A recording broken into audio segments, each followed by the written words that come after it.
25 বছর, মাশাআল্লাহ। কত সালে আসছিলেন মনে আছে? 2000 2000 সালে মেবি। না 2001 সাল। 1 সালে। তখন আসলে কত টাকা লাগছিল ভাই ওমান আসতে? তখন কত 60-65 হাজার। আসসালামু আলাইকুম। ওয়ালাইকুম সালাম ওয়া রাহমাতুল্লাহ। ভালো আছেন? একটু কথা বলতাম আপনার সাথে। আলহামদুলিল্লাহ। দেশে বাড়ি কোথায় আপনার? চট্টগ্রাম। চট্টগ্রাম। কত বছর সুন্দর আছেন? চট্টগ্রাম। ভাইয়ের নামটা যদি বলতেন। মোহাম্মদ জালাল আব্দিন। জয়নাল আবদিন। কত বছর আছেন ওমানে? 25 বছর রানিং চলতেছে। 25 বছর, মাশাআল্লাহ। কত সালে আসছিলেন মনে আছে?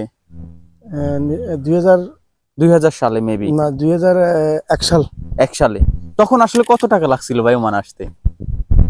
তখন কত 60-65 হাজার। 60-65 হাজার টাকা লাগছিল তখন ওমানে আসতে।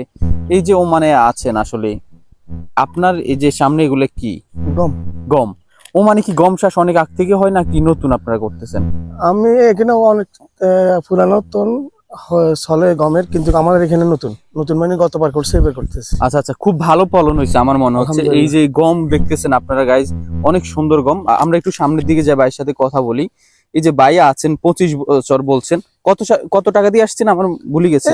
50-60 এরকম। 50-60 হাজার টাকা দিয়ে মাত্র? আচ্ছা আচ্ছা। তখন যে আসছিলেন বই কাজ করে না এই 2000 সনে তো তেমন একটা বাঙালি ছিল না মানে? না আলহামদুলিল্লাহ এখানে ছিল, এখানে প্রচুর ছিল। আচ্ছা আচ্ছা আচ্ছা। ওই টাইমে তো হলো অন্যরকম।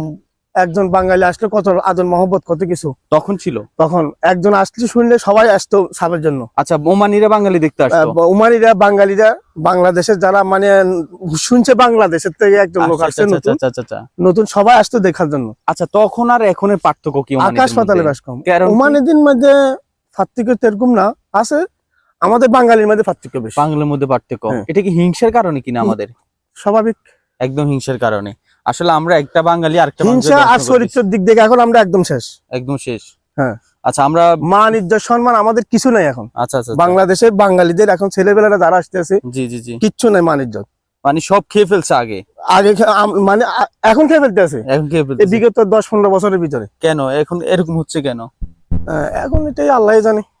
না মানে কি, এখন কি আমরা কি বাঙালিরা চরিত্র খারাপ হয়ে গেছে নাকি? আমরা অবশ্য চরিত্র খারাপ বলতে এটাই, একজনকে একজনে মানে যে আদর মহব্বত বা একটা বড়কে সম্মান বা ছোটদেরকে একটু মানে স্নেহ করা বা আমরা একটু বেলানি চলতে আছেন, একটু মানে যদি কিছু বলে আমি কি তোর থেকে কম বুঝি না। আচ্ছা আচ্ছা আচ্ছা।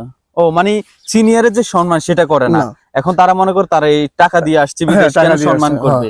আসলে হ্যাঁ, অনেক জুনিয়র কাছ থেকে আমি শুনছি আমরাও তো বিমানে করে আসছি, তাহলে সেই সিনিয়র দাম আর কি, আমিও তো টাকা দিয়ে আসছি, আমি তো তার টাকা দিয়ে আসি না। এই জিনিসটা হচ্ছে। তারপরে যে আরো কথা আছে, ধরেন আপনার একটু বাণিজ্য সম্মান তো আমাদের এখানে বাণিজ্য সম্মান মানে আমাদের বাংলাদেশের বাণিজ্য সম্মান অবশ্যই আমাদের চরিত্রটা তো মানে ওমানিরা দেখতে আছে। জি জি জি, আপনারাই তো বাংলাদেশের কালচার তুলে ধরতেছেন। তো আমাদের যে চরিত্রগুলো তো মানে ওমানিরা দেখে একজন ধরেন খারাপ আমি। জি জি জি। এখন আপনারা এখানে 1000 লোক আছেন, সবাই খারাপ? সবাই খারাপ অবশ্যই, হারামি। এখন তো তারা বলতেছে বাঙালি হারামি।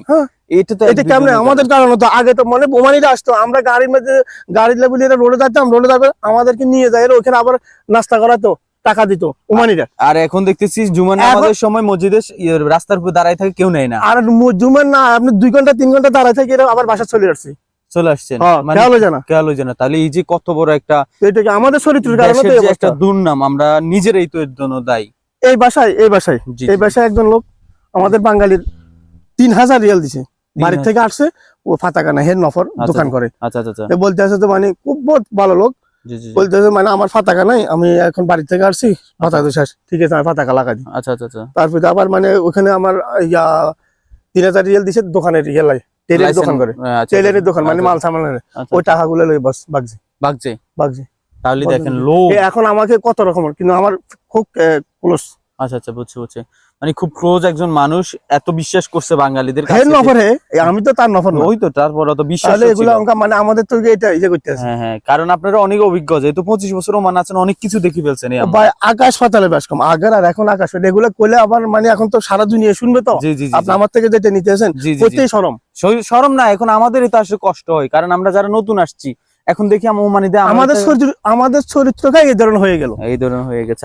আমরা তো বাঙালি, আমরা তো মানুষ। জি জি জি, নাকি আমাদের চেয়ে ইন্ডিয়ানি পাকিস্তান অনেক সম্মান পায় তাদের কাছে। আমরা যদি একটা মুরগা কোনগানতে আনে খাই, জি জি জি, একটা মোরগ কোনগানতে বাসিস কোনগানতে আনলাম, জি জি জি, এটা গোড়া ইবরি হয়ে যাবে। এভরি হয়ে যাবে, গোড়া এফডি হয়ে যাবে। ভাই আমরা তো খারাপ। আর যদি মানে ইন্ডিয়ানি পাকিস্তানিরা যদি গোড়া উট জব করে খেলা, ও যারা খাইছে এটারাই বস। তাদের মধ্যে একটা দায়িত্ব আছে যে আমার দেশটাকে আমি অন্য দেশের কাছে খারাপ করব না, কিন্তু আমরা মনে করি আমি ভালো হমু, ওই যে আমি ভালো হওয়ার ওমানের কাছে যাই, আপনার বদনাম করে আমি ভালো হমু, এতে আমার পুরো দেশটা খারাপ হচ্ছে, এটা আমরা বুঝতে পারি না। আসলে আমরা স্বার্থপর, এটা হচ্ছে স্বার্থপরতার কারণে।